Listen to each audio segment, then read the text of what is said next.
The following program is sponsored by the Jelinski Advisory Group, which is solely responsible for its content. Josh Jelinski is the president of Wealth Quarterback LLC, a registered investment advisory firm located in New Jersey. Registration is not an endorsement of the firm or its representatives by securities regulators, nor is it an indication that the advisor has attained a particular level of skill or ability. Investment advisory services may only be provided to clients in jurisdictions in which the firm and its representatives are appropriately registered or exempt from registration. You should not assume that any discussion or information contained in this broadcast serves as the receipt of or as a substitute for personalized investment advice from the advisor. Different types of investments involve varying degrees of risk, and there can be no assurance that the future performance of any specific investment strategy, or product, or any non-investment related content made reference to directly or indirectly in this broadcast will be profitable, equal any corresponding indicated historical performance level or levels, be suitable for your portfolio or individual situation, or prove successful. Past performance is not indicative of future result. Investment advisory services offered through Wealth Quarterback LLC.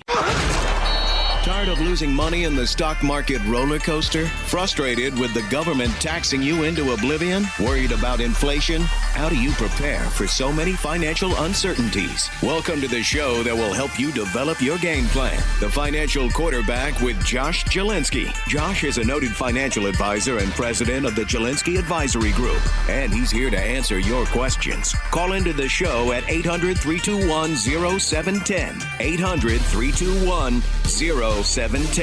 Now, let's kick off your financial future. Here's Josh Jelinski. Hi, everybody. This is Josh Jelinski, the Financial Quarterback. We're live with Dr. Lacy Hunt, one of our favorite guests of all time.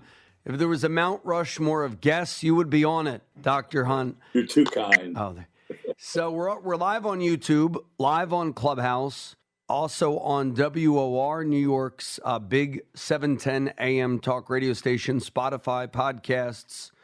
And we have a live studio audience, so if you have a question, type it in the YouTube chat box or the Clubhouse chat box, and we will go to your questions.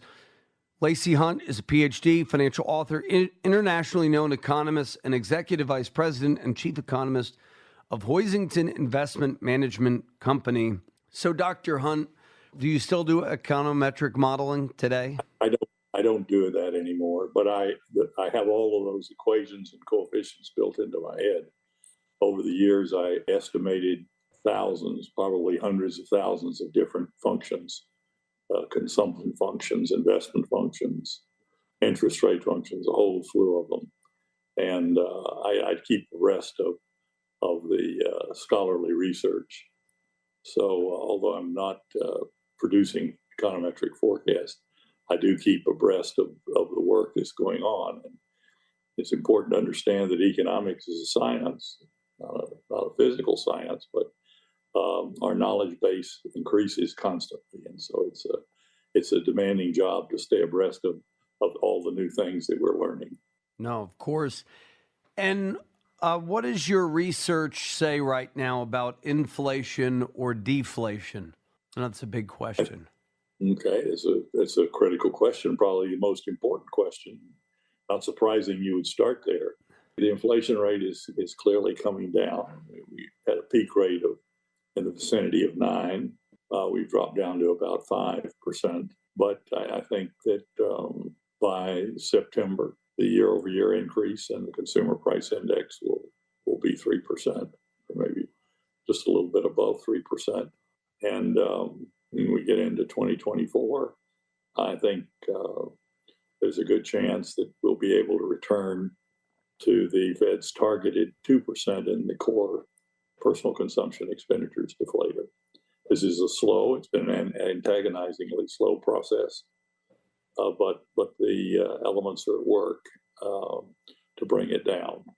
Well, that's good news then, right? It is good news. It is good news, it's particularly good news for 180 million Americans who have suffered something like a 5% decline in their basic source of income, adjusted for inflation in the last 9 quarters.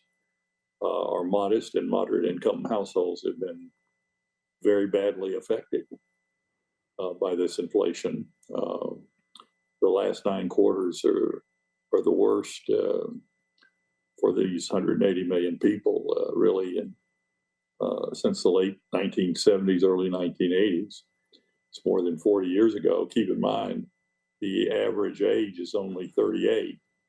Well, the vast majority of the people that have been severely damaged by the inflation have no historical reference point in their own lifetime to understand what is hit them.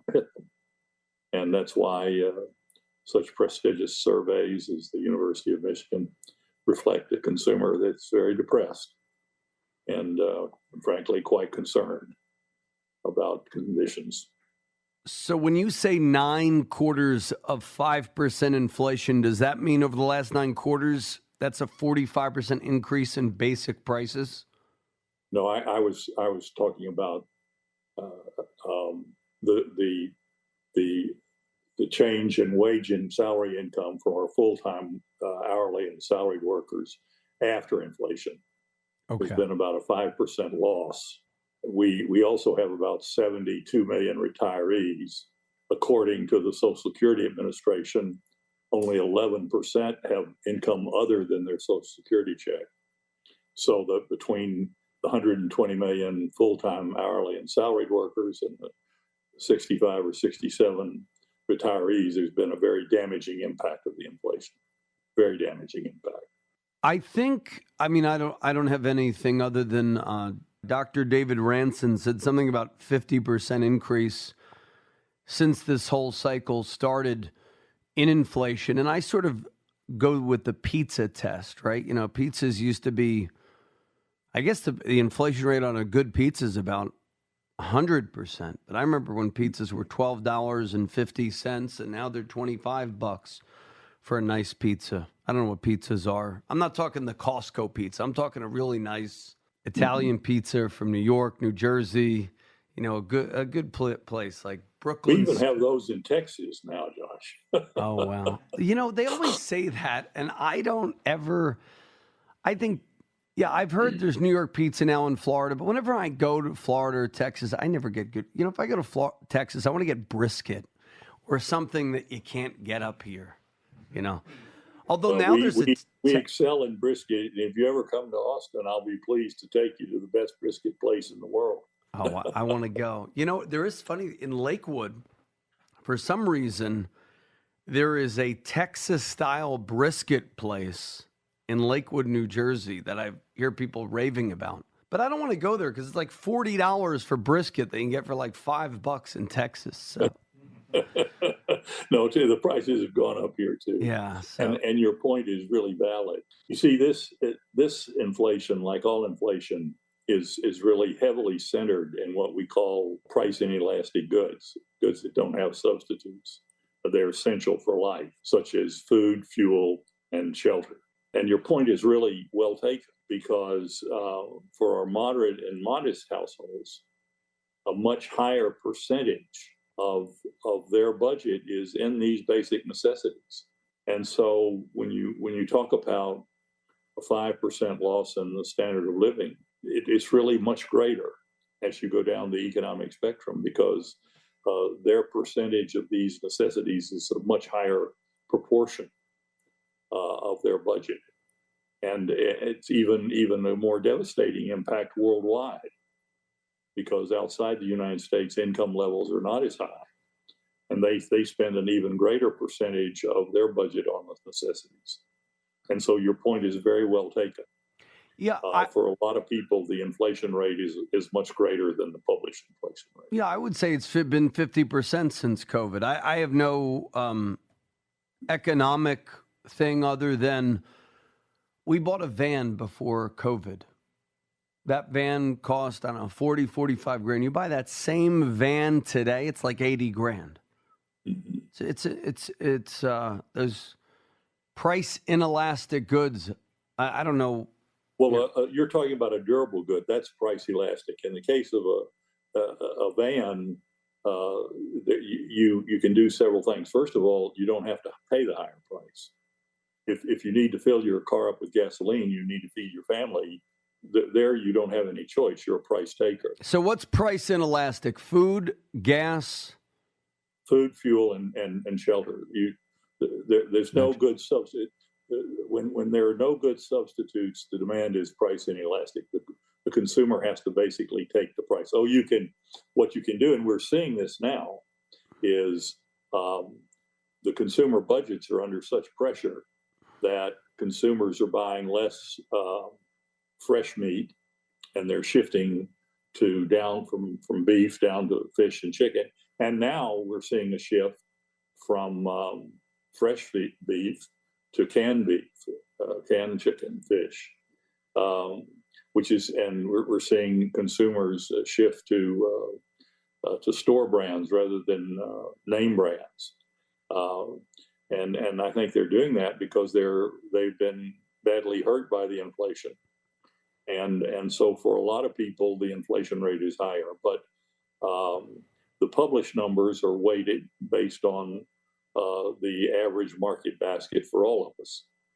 But high inflation does not work. Inflation robs everyone, but it robs the modest and moderate income households the most. So what are we to do? No one seems to really care. I mean, we care with our budgets, but politically, you would think that would be some major political issue. And generally, I mean, we had an election, November 2022? It kind of status quo remained. People thought there'd be some big revolt. There really wasn't. It became a referendum on Trump again, instead of the vast inflation. You would have thought there would have been some, like they had the Reagan Revolution in the 80s. You'd have thought there would have been some, public outcry. And even looking into the 2024 election, you really don't hear, you hear more culture wars. You hear, it's Trump-Biden rematch, a little DeSantis thrown in, a little Kennedy thrown in. It seems like the average electorate is just dumb about what's really going on. I mean, this is a bipartisan issue. It affects Republicans and Democrats the same, but there's been no sort of coalition around this issue. I think that what you say is absolutely correct as of right now. But I suspect that as time goes by and as this burden persists on our hardworking households, that they're going to be much more, show much greater concern about the status of things. And so while we haven't seen it yet, I believe that it's coming.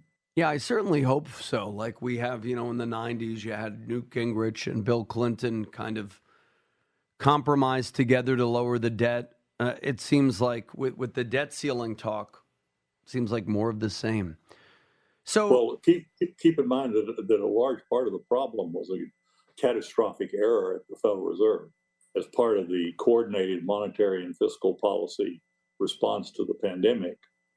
We had record monetary growth. In fact, they created a huge mountain of money and credit in 2020 and 2021. And so we had the classic definition of too much money chasing too few goods because there were supply side disruptions. But now we have a record monetary contraction. And one of the calculations that I do is I look at what's happened to the growth in money over the last 3 years, which takes in the money mountain of 2020 and 21, and also last year and this year. And after adjustment for inflation, money has shown no growth for 3 years. Historically, it's grown at 3% per annum. And so from excess of money, we've gone now to a shortage of money.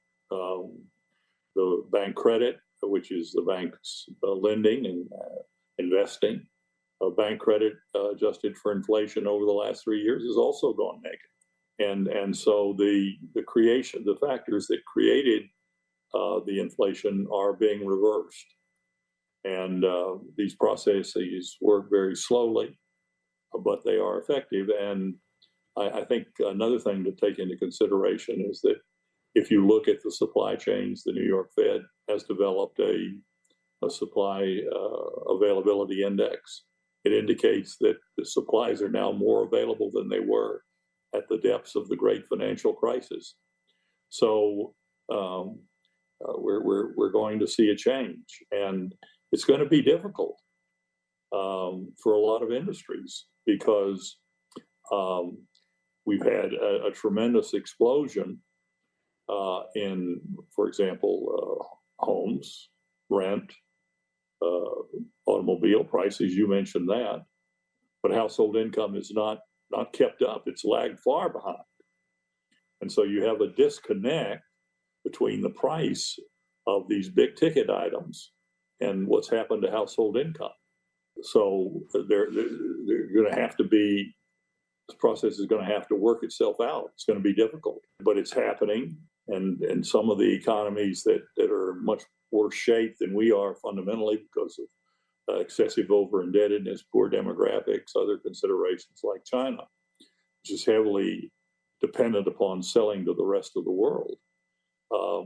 China may already be moving into a deflation. The consumer price index has declined over the last 3 months, over the last 6 months.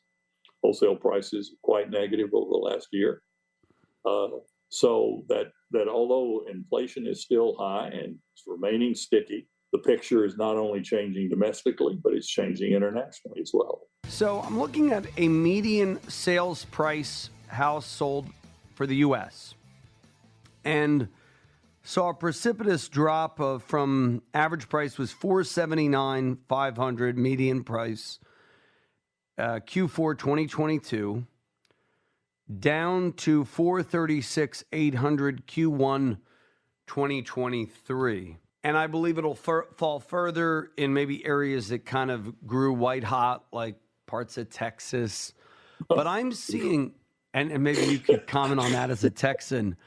Yeah, we're familiar with that situation. But I'm not seeing that now I'm looking at things anecdotally. I'm not really looking at all of the data other than this and kind of what I know, the area where I live. So New Jersey, for example, still staying, white hot because there's a glut there's no supply in New Jersey. They didn't build and they're not building.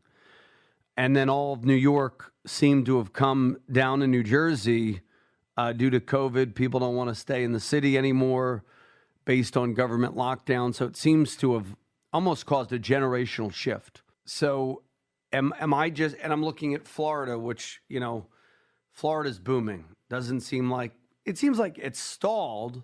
New Jersey seems like it's stalled, but it's not collapsing. Will that collapse be in a year or two?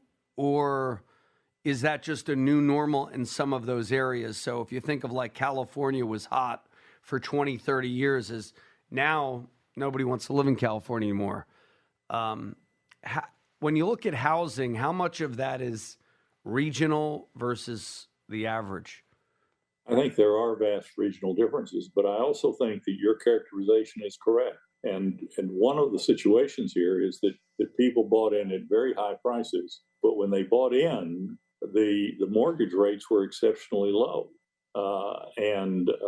So the cost of shelter to those individuals is very low. And the home prices have eased off a little bit. It's not a big drop. But people have this very low cost of financing that's built into their decision making process, and they don't need to sell. In fact, they don't want to sell.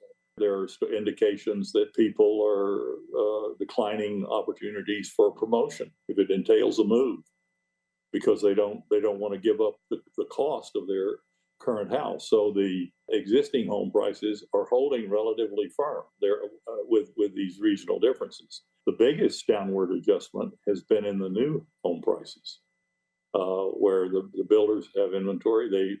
What they're interested in turnover and volume. And in the current environment with the mortgage rates very high, they've been forced to cut prices. In fact, they've even provided buy down. So I think it makes a difference whether you're talking new homes or existing homes.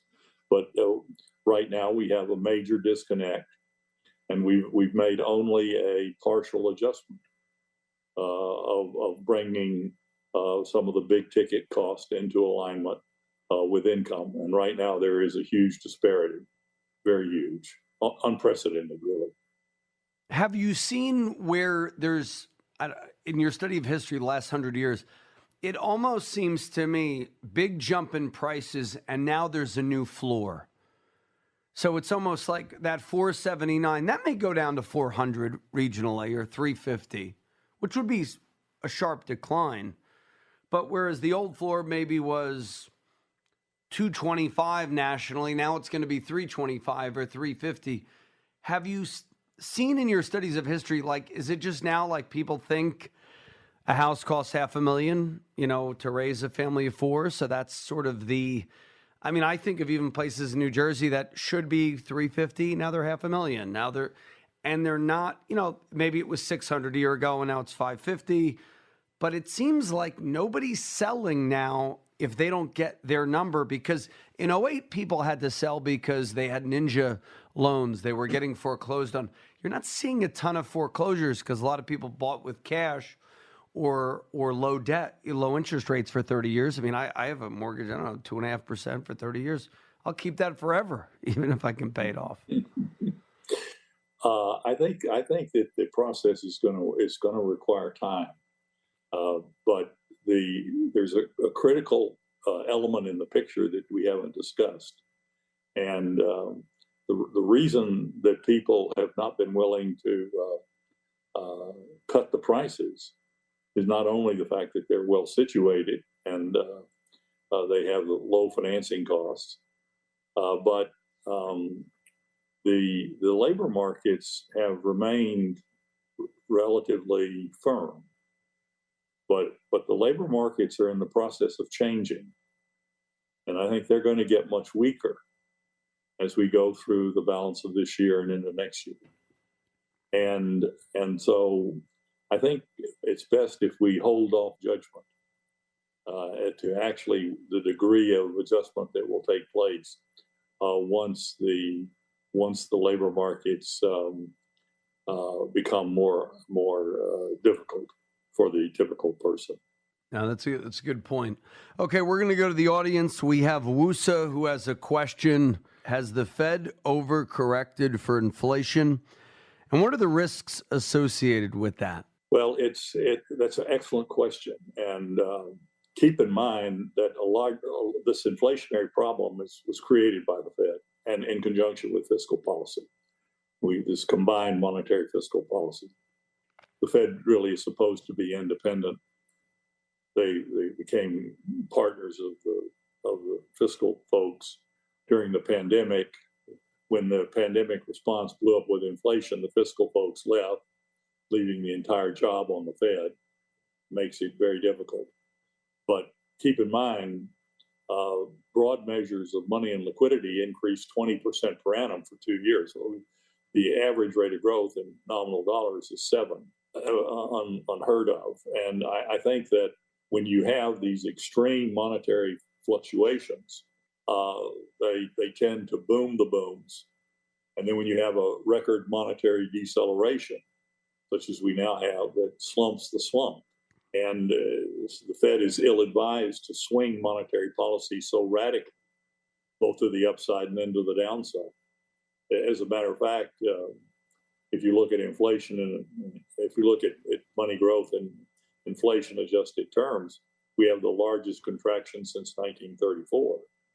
Well, that speaks volumes to me that you have to go all the way back to the Great Depression to find a decline. I don't believe we're going to have a repeat of the Great Depression, but this is a major monetary swing, and this process is working its way out. Another great difficulty is that monetary policy doesn't work quickly. It's very, very slow working.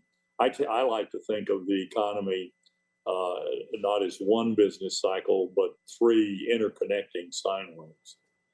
The financial cycle leads the GDP cycle that leads the price labor cycle. And I calculate from the peak of the financial cycle to the peak of the GDP cycle, there's a lead time of about 5 to 8 quarters. Then there's another lead time from the GDP cycle peak to the price labor cycle peak. It's another 1 to 2 quarters. Well, the maximum looseness of monetary policy or the peak of the financial cycle occurred in the fourth quarter of 2021. So when we conclude the quarter that we're currently in, we will have gone 6 quarters. And at the end of the year, we'll be at the 8th quarter. So based on historical experience, the monetary impact is just beginning to filter into the economy. And I think that there's a risk that the Federal Reserve will err on the downside just as they erred on the upside. They don't have a very good record of stabilizing economic activity. No, exactly. It's amazing how many people talk of all these cycles converging. We have a technical analyst on staff who's big into the cycles, and even plots out the real estate cycle that he's saying it kind of peaks out in I think he says 2025, then it starts to decline dramatically. I don't have his data in front of me, but it's amazing how each of these cycles, there's an interest rate cycle, there's a stock market cycle. And wow, we're learning a lot from Lacy Hunt.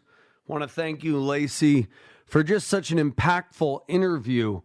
But folks, if you are concerned about inflation, deflation, recession risks, and the hidden risks lurking in your portfolio, call me right now at 888-988-JOSH, 888-988-5674. And when you schedule and keep your no obligation review, I'll give you my own book for free, Amazon bestseller, Retirement Reality Check. But call us now, 888-988-JOSH. Maybe it seems like prices can't get much higher, or that the stock market is headed for bear territory, or maybe you're worried about another great recession. Josh Jelinski, the financial quarterback, can help you protect your family's financial future in times like these. Tune in this weekend to the Financial Quarterback to hear how Josh and his team can help you decrease your tax liability and lower your risk. Call 888-988-5674 to take advantage of Josh's 27-point plan to achieve financial health. And when you call, you'll receive a free copy of Josh's book, Retirement Reality Check. Tune in every weekend to the Financial Quarterback and call 888-988-5674 to receive your free copy of Retirement Reality Check. Tune in to the Financial Quarterback, Josh Jelinski of the Jelinski Advisory Group this weekend and learn how to protect your financial future during these turbulent times. Looking to lower your taxes or need help securing your financial future? Then Josh and his team are the people for you. They're experts in financial economics with one mission in mind: to protect you and your investments. From their 27-point checklist to their one-of-a-kind financial quarterback approach, they help you achieve financial health and guide you through the hard times of high inflation, looming recessions, and stock market meltdown. For financial security, call them now, 888-988-5674, and get your free copy of Josh's book, The Retirement Reality Check. Tune in to the Financial Quarterback, Josh Jelinski, this weekend and learn how to protect your financial future in a down economy. Josh and his team at the Jelinski Advisory Group can help you lower your taxes and lower your risk in these uncertain times with a 27-point checklist designed to improve your financial health. Call 888-988-5674 or visit Jelinski.org. That's JALINSKI.org. And we're back with Dr. Lacy Hunt. Are we in a recession, and when does the recession end? Okay. So I like to think of the GDP cycle as having 5 phases. There are 2 in recession. The first one is called ease off, when you just begin to sort of roll over. And then ease off goes on for sometimes a half a year, sometimes even a little bit longer. And then you hit the waterfall, which I call the plunge phase. And then the expansion has 3 phases.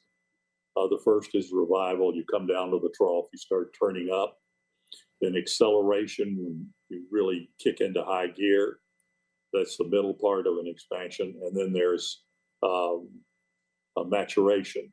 Now, if you look at these 2 phases, the final, the first phase of a recession, which is ease off, and the final stage of an expansion, which is maturation, it's very, very difficult to know which one you're in. You can really only determine this after the fact. But I'll give you an example right now that provides a very dramatic conflict. Theoretically, the sum of what we spend, what we call gross domestic income, gross domestic product, GDP, should be equal to what we earn, gross domestic income. And theoretically, they're supposed to add to the same number. Now, the income sources are different than the spending side. And so they never line up. And so when you look at the national income and product accounts each quarter, you'll see that there is a statistical discrepancy. So in the fourth quarter and in the first quarter, the real GDP continued to rise. However, the real gross domestic income, which is what the households in the corporate sector earn, declined. In fact, they declined even if we exclude the losses at the Federal Reserve, which are included in the gross domestic income. So when you have this kind of divergence between gross domestic product and gross domestic income, you really don't have a basis for knowing whether the GDP is a correct indicator of where we are or whether the gross domestic income is. So the point that I'm making to you is that there are a lot of major conflicts in the data. Another one that I think is quite profound, and students of economics will really appreciate this. Since January, according to the monthly payroll employment, the establishment survey, which is widely followed, we have 1.1 million new jobs. But we have an alternative survey called the household survey. And the household survey is only up 500,000 jobs since January. In addition, we have a huge dichotomy between the payroll employment and the number of hours that people are working. In January, the average person was working 34.6 hours a week. Now it's down to 34.3. Well, if you take a weighted average of payroll employment and the average work week, it's something called aggregate hours worked, we're actually down 0.5% since January. So firms have been hiring workers, but they don't have enough for them to do. And they're cutting the work week. Well, that's not an efficient operation, because when you hire a new worker, you have a lot of upfront fixed costs. If you really need labor and you expand the work week, you don't incur those fixed costs. And another important discrepancy, probably the most important one of all, is that the hiring has been going on at a time when output per hour, or what we call productivity, is dropping sharply. We've had a decline, a very sharp decline, unprecedented decline for 9 quarters in output per worker hour. And I want to tell you something, and this is just basic economics. This is not my opinion, but this is the economics profession. To have a rising standard of living, you have to have an increase in productivity. You have to have an increase in productivity for firms to be able to cover the inflation rate and the wage increases. Right now, wages are below inflation. And one of the reasons is because productivity is performing so poorly. Now, historically, when productivity drops this sharply, as it has over the last 9 quarters, it's really a sign that firms have redundant employees. And so in order for the business sector to become more profitable, they're going to have to rationalize their workforce. And that's going to create a whole different set of problems, because then that will cut income and the ability of a lot of folks to buy. The unemployment rate will go higher, but it will lower unit labor costs. And so right now we have a very mixed picture. We have some indicators that look fine, but we have others of equally important merit. As I said, the income and expenditure side of the national income and product accounts give you a different answer. But I think that this monetary restraint that's moving through the system ultimately means that in this case, the gross domestic income is going to prove to be a more valid indicator than the gross domestic product. I would agree with you. I think the productivity thing is due to work from home. You have so many people who are still working from home and their productivity is dropping sharply. I don't have any data on that. I'm just being an employer. You know, we have these debates between me and my chief technology officer. You know, he's used to a workforce where they can work from home. Yes, and if you worked for a telecom or if you worked for IBM, those people have been doing that for 30 years. They're used to that. But the average person wasn't. So they don't really know how to effectively balance work and life and home responsibilities. So I think employers are going to wake up. I would say next year we start seeing that cascading decline. This is just, I'm not looking at any numbers, just kind of me being an employer, talking to thousands of people every year. We do, you know, about 50 client interviews every week. So that's about 2,500 a year. And I'm seeing, okay, people are working from home, but they're not really committed, or they are committed. And it's generally the people who are used to working from home. They've been doing it for 20, 30 years. There's no decrease in productivity there. But the millennial, no offense on millennials, but, you know, who never had to do this, they're not gaining the job skills necessary to advance. And they're going to be laid off in, you know, I would say a couple of quarters as, I mean, we're already seeing it in some of the large tech firms where they can, you know, basically they can spy on their employees so they can figure out, okay, how many hours are you in? What were the efficiency? And that's I believe, why Facebook and those other companies laid off 30,000 people right away. They were seeing, hey, people aren't doing calls. I don't know. Well, first, let me say that I think your point is well taken.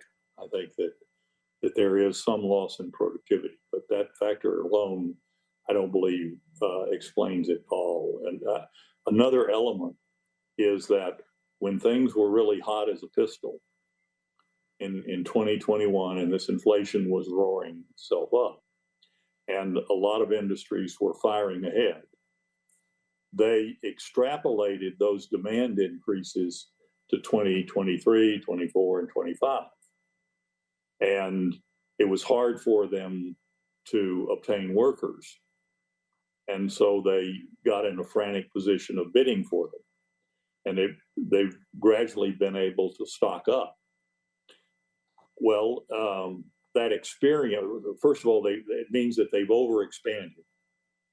They took the conditions of 2021 and early 2022 as being much better than could possibly exist longer term.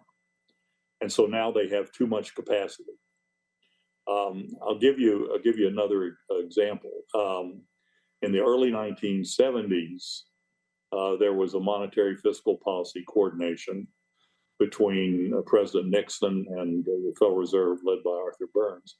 I was actually in the Fed at the time, observed it very closely. Nixon closed the gold window, turned fiscal policy very stimulative way. The Federal Reserve accelerated monetary growth, which allowed the lower dollar, which ensued from the closing of the gold window, to push domestic inflation in. And to temporarily contain the inflation, wage and price controls were imposed, which allowed the Fed to continue to have very rapid growth. When was that, 1969?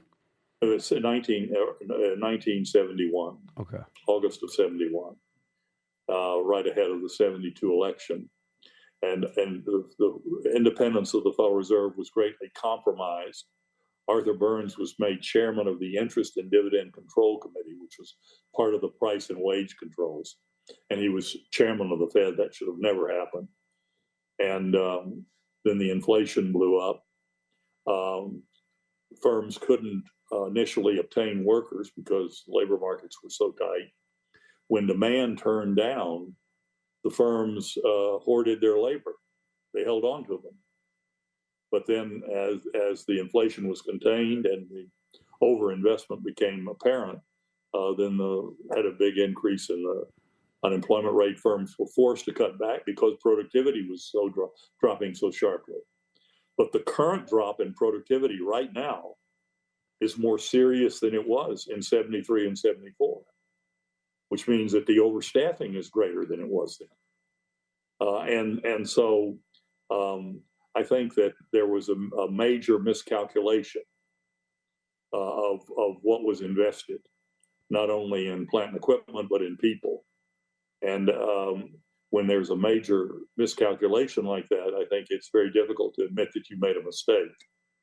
But this is going to have to be dealt with as we go forward, and firms are going to have to rationalize their workforce. When they do that, the productivity will rise, unit labor costs will fall, demand will also fall, and we'll see a more significant downward response to the inflation rate. We have a question from Jay. Go ahead, Jay. It seems like companies and firms are retaining talent because it's a lot harder to get people with certain skill sets, especially in tech that are on the programming side. But if productivity is going down, don't you feel like creativity is going up in some ways? You have this ability to, think of an idea, hybrid workforce, go in, actually compare it with, your colleagues and implement things. That would make systems more efficient. And when you have a more efficient system by the numbers, it's going to be weighted against the number of employees you have. So your metric would be skewed. And yes, productivity per employee would go down, but you're getting more done. Does that make sense? Yeah, I absolutely agree. I think that in many ways, working at home is very efficient. But in the world, there are always a lot of moving parts. A lot of things are going on. And if that were the only thing going on, I think the productivity numbers would be much better than they are, which harkens back to the point that I was just making.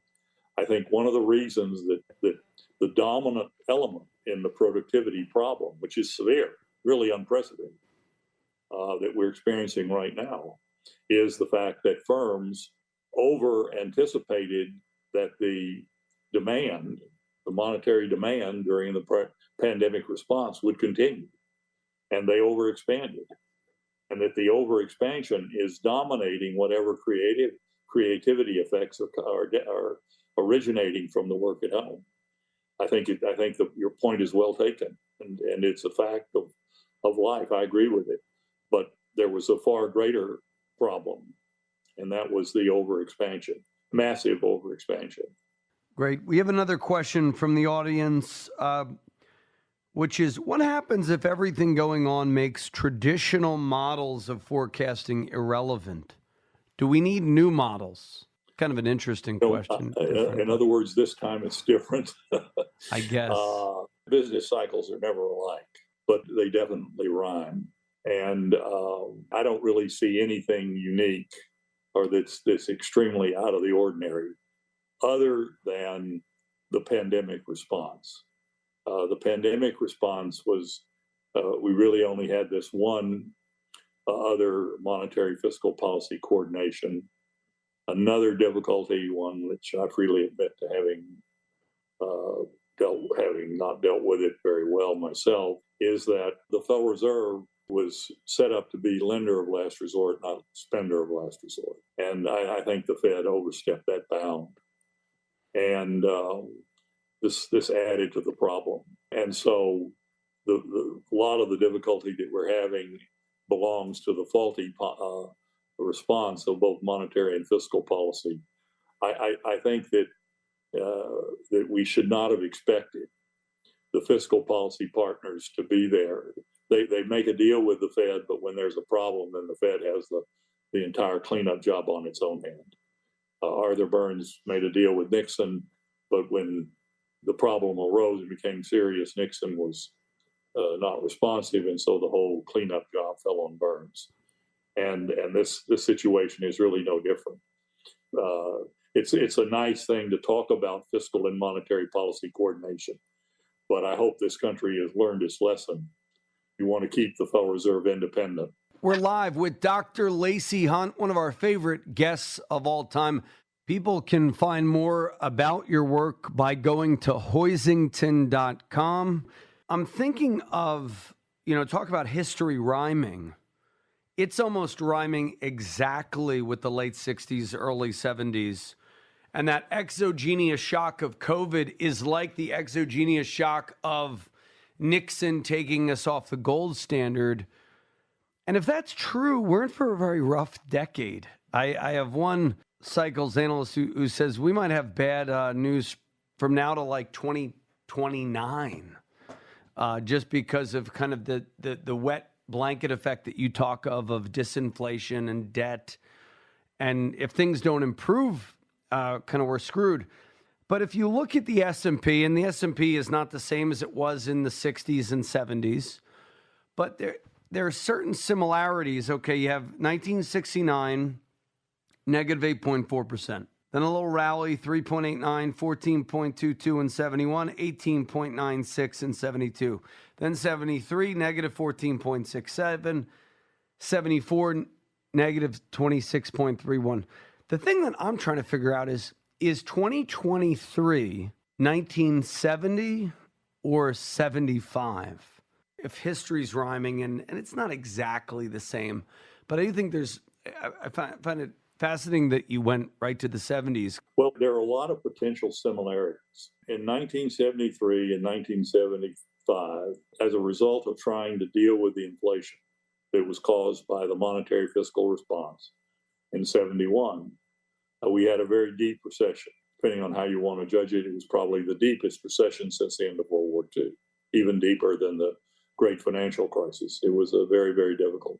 But when the recession started to emerge, the Federal Reserve swung dramatically against monetary restraint.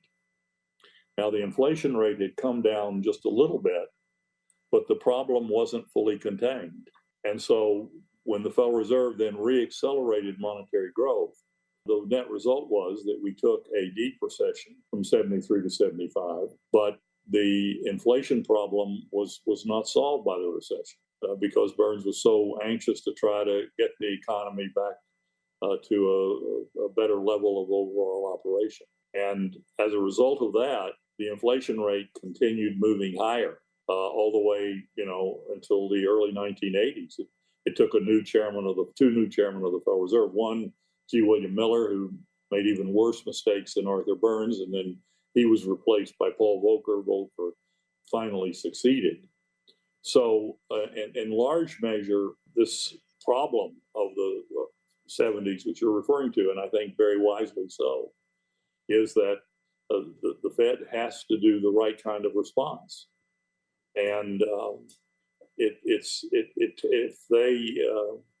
if they move judiciously and allow the inflation rate to come back into their target, and the response is reasonable, then we won't replay the 70s. But if the Federal Reserve swings in a major fashion, such as was done in the 70s, and allows the inflation rate to get off the mat before it's contained, then we could replay the 70s. And so I think you're quite correct to raise that situation. And at this point in time, we don't have enough information. The Federal Reserve appears to be trying to get the inflation rate under control, but it's not under control yet. And they won't be at their target, by my opinion, until 2024. We'll be making progress, but they have a ways to go. And then we have to learn what their response is and the degree of the response. People can find more about your work by going to Hoisington.com. That's HOISINGTON.com. Anything else you'd like to share with our listeners, either a plug for something or parting thoughts? No, the only thing I'd like to say is that I'm here purely for educational purposes. I'm not trying to sell anything. I'm not advertising the products of Hoisington Management. You're very nice to mention them. Oh, yeah. But this is just an educational endeavor as far as I'm concerned. Exactly. Josh. So, yeah, we're not giving investment advice over the airwaves. So thank you so much, Dr. Lacy Hunt. Always a pleasure to have you. And thank you all for listening, watching on YouTube, Clubhouse, Spotify, iHeartRadio. Hit the subscribe button. And want to thank you for joining us. The preceding program was sponsored by the Jelensky Advisory Group. Any awards, rankings, or recognition by unaffiliated third parties or publications, including 5-Star Wealth Manager, Advisory of the Year finalist by Senior Market Advisor, and Top of the $1 Million Roundtable, are in no way indicative of the advisor's future performance or any individual client's investment success. No award, ranking, or recognition should be construed as a current or past endorsement of Josh Jelensky or Wealth Quarterback LLC. Information regarding specific awards, rankings, or recognitions is available on the Wealth Quarterback website at jelensky.org. All investment strategies have the potential for profit or loss. Investment strategies such as asset allocation, diversification, or rebalancing do not assure or guarantee better performance and cannot eliminate the risk of investment losses. There are no guarantees that a portfolio employing these or any other strategy will outperform a portfolio that does not engage in such strategies. This broadcast should not be construed by any client or prospective client as a solicitation to effect or attempt to effect transactions in securities or the rendering of personalized investment advice. Due to various factors, including changing market conditions, the information discussed in this broadcast may no longer be reflective of current positions or recommendations. While information presented is believed to be factual and up to date, Josh Jelensky and Wealth Quarterback do not guarantee its accuracy, and it should not be regarded as a complete analysis of the subjects discussed. The tax and estate planning information discussed is general in nature, is provided for informational purposes only, and should not be construed as legal or tax advice. Listeners should consult an attorney or tax professional regarding their specific legal or tax situation. Investment advisory services offered through Wealth Quarterback LLC.